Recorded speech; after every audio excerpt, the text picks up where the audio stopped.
Hello friends, இந்த வீடியோவில் நம்ம 2023 ஒரு ஹாரர் த்ரில்லர் படமாக வெளியான சா எக்ஸ் படம் எப்படி இருக்குன்னு தான் பார்க்க போறோம். கெவின் க்ரூட்டர் டைரக்ஷன்ல டாபின் பெல், ஷானி ஸ்மித், ஷினோ மெக்கோடி மற்றும் பலருடைய நடிப்பில் இந்த படம் வெளியாயிருக்கு. படத்துடைய ரன் டைம் 1 hour 58 minutes இருக்கு. சா மூவி சீரிஸ்ல 10வது பாகமா இந்த படம் வெளியாயிருக்கு. முந்தைய பாகங்களை நீங்க பார்க்கல அப்படின்னாலுமே ஒரு தனிப்படமா இந்த படம் உங்களுக்கு புரியும். இந்த படத்துல ஸ்ட்ராங்கான டிஸ்டர்பிங் கோரி சீக்வன்சஸ் இருக்கு. ஸோ நீங்க ஒரு லைட் ஹார்டட் பீப்புளா இருந்தீங்கன்னா இந்த படத்தையும் இந்த ரிவ்யூவை ஸ்கிப் பண்றீங்க. இப்போ நம்ம இந்த படத்துடைய கதை என்னன்னு பார்த்துடலாம். ஜான் கிரேமருக்கு அட்வான்ஸ்டு பிரெயின் கேன்சர் இருக்கிறதால சில மாதங்கள்ல இவர் இறக்க போற ஒரு சூழல் இருக்கு. அப்ப இவருடைய கேன்சர் குரூப்ல இருக்க ஒரு நபரை எதிர்ச்சியா சந்திக்கும் போது அவர் அந்த கேன்சர் குரூப்ல இருக்கிறத விட இப்போ வந்து ஹெல்த்தியா இருக்கிறத அவர் கவனிக்கிறாரு. அதுக்கான காரணத்தை கேட்கும் போது FDA அப்ரூவல் இல்லாத ஒரு கேன்சர் ட்ரீட்மெண்ட்டை அவர் எடுத்ததாகவும் அதனால கேன்சர் குணமாயிடுச்சு அப்படிங்கிற மாதிரி அவர் சொல்றாரு. அது மட்டும் இல்லாம அந்த ட்ரீட்மெண்ட் எடுக்கிறதுக்கான ஒரு லிங்கையும் கொடுத்துட்டு போறாரு. ஸோ ஜான் கிரேமர் பாத்தீங்கன்னா அந்த லிங்க் மூலமா தன்னுடைய பிரெயின் கேன்சரை கியூர் பண்றதுக்கான ஒரு அப்பாயின்மெண்ட் வாங்குறாரு. ஜான் கிரேமர் எல்லாமே நல்லா போயிட்டு இருக்கு அப்படிங்கிற ஒரு மைண்ட் செட்ல இருக்கும்போது ட்ரீட்மெண்ட் முடிஞ்சதுக்கு அப்புறம் இந்த மொத்த ட்ரீட்மெண்ட்டே பாத்தீங்கன்னா ஒரு ஸ்கேம் அப்படிங்கறது அவருக்கு தெரிய வருது.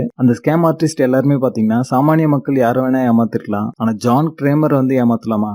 ஜான் கிரேமர் எடுத்துட்டீங்கன்னா அவரோட பாணியில அவங்க செஞ்ச தப்ப உணர்ந்து அதுல இருந்து திருந்ததுக்கான ஒரு வாய்ப்பு, அந்த வாய்ப்பு சரியா யூஸ் பண்ணல அப்படின்னா அவங்களோட மரணம் அப்படிங்கிற மாதிரி ஒரு கான்செப்ட்ல அவங்களுக்கு பாடம் புகட்ட களமிறங்குறாரு. இதுக்கப்புறம் நடந்த சுவாரஸ்யமான விஷயங்கள் தான் இந்த படத்துடைய கதை. இப்ப இந்த படத்துடைய பாசிட்டிவ்ஸ் என்னன்னு பாத்திரலாம். சினிமாட்டோகிராஃபி அண்ட் எடிட்டிங் பாத்தீங்கன்னா ரொம்ப ரேசியா இருக்கும் இந்த படத்துல. குறிப்பாக அந்த கோரி சீக்வன்ஸ் எல்லாத்தையும் காட்டின விதம் பாத்தீங்கன்னா உங்களால ஒரு கட்டத்துக்கு மேல கண் இமைக்காம அந்த சீனை வந்து பார்த்தே முடிக்க முடியாது. ஒண்ணு நீங்க கண்களை மூடிடுவீங்க, இல்லைன்னா வேற ஏதாவது சைட்ல வந்து திரும்பி பாத்துருவீங்க. அந்த மாதிரியான ஒரு சீக்வன்ஸ் நிறைய வந்து இந்த படத்துல இருக்கு. இந்த படத்துல இருக்கிற ஒவ்வொரு கில் சீக்வன்ஸும் பாத்தீங்கன்னா டிஃப்ரெண்டா இருந்தது. இதுக்கு முன்னாடி எந்த படத்துலயும் யூஸ் பண்ணாத ஒரு டெக்னிக்கே இந்த படத்துல யூஸ் பண்ணிருப்பாங்க. அது இந்த படத்துக்கான பிளஸ்ஸாவே அமைஞ்சிருக்கு. அந்த விக்டிம்ஸ் ஒவ்வொருத்தருக்கும் வலியால துடிக்கும் போது அவங்க எப்படி வந்து ஃபீல் பண்றாங்க அப்படிங்கறத நம்ம உணர்ற மாதிரி இந்த படத்துடைய ஸ்கிரீன் பிளே அமைஞ்சிருக்கும். அதே நேரத்துல அந்த விக்டிம்ஸ் யாருக்குமே வந்து நம்ம அவங்க பாவம் அப்படிங்கிற மாதிரி நினைக்க மாட்டோம். ஏன்னா இந்த மாதிரியான ஒரு பனிஷ்மெண்ட்டுக்கு ஒர்த்தியான ஒரு ஆளா தான் அவங்க இருப்பாங்க. கேரக்டர் ஆர்க் அண்ட் டெவலப்மெண்ட் ரொம்ப நல்லாவே பண்ணிருக்காங்க. ஸோ ஜான் கிரேமரோட கேரக்டர் பாத்தீங்கன்னா நம்மளுக்கு நல்லாவே கனெக்ட் ஆச்சு அப்படின்னே சொல்லலாம். அவருடைய இறுதி காலங்கள்ல அவருக்கு பண்ணப்பட்ட ஒரு துரோகம் பாத்தீங்கன்னா எத்தனை பேருக்கு இவங்க பண்ணிருப்பாங்க.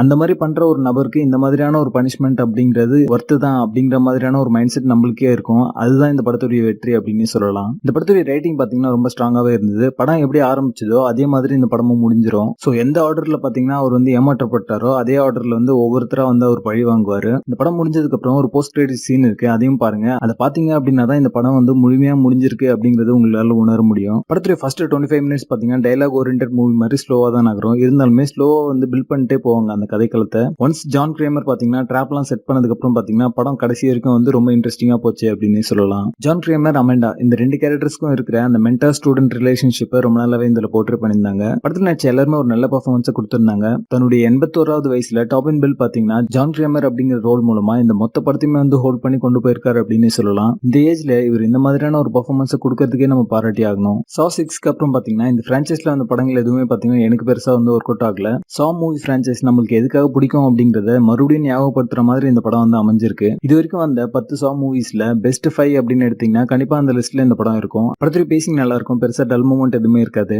2023 வெளியான சிறந்த ஹாரர் படங்கள்ல இந்த படமும் ஒண்ணு. இது ஒரு டாப் சினிமா, மிஸ் பண்ணாம பாருங்க. இந்த படத்துல மைல்டு அடல்ட் கண்டென்ட்டும் ஸ்ட்ராங்கான கோரி சீக்வன்சஸும் இருக்கு. சோ ஃபேமிலியோட பாக்குறதுக்கு வாய்ப்பே இல்ல. சா எக்ஸ் படத்துக்கு எங்களோட ரேட்டிங் 7.25 out of 10.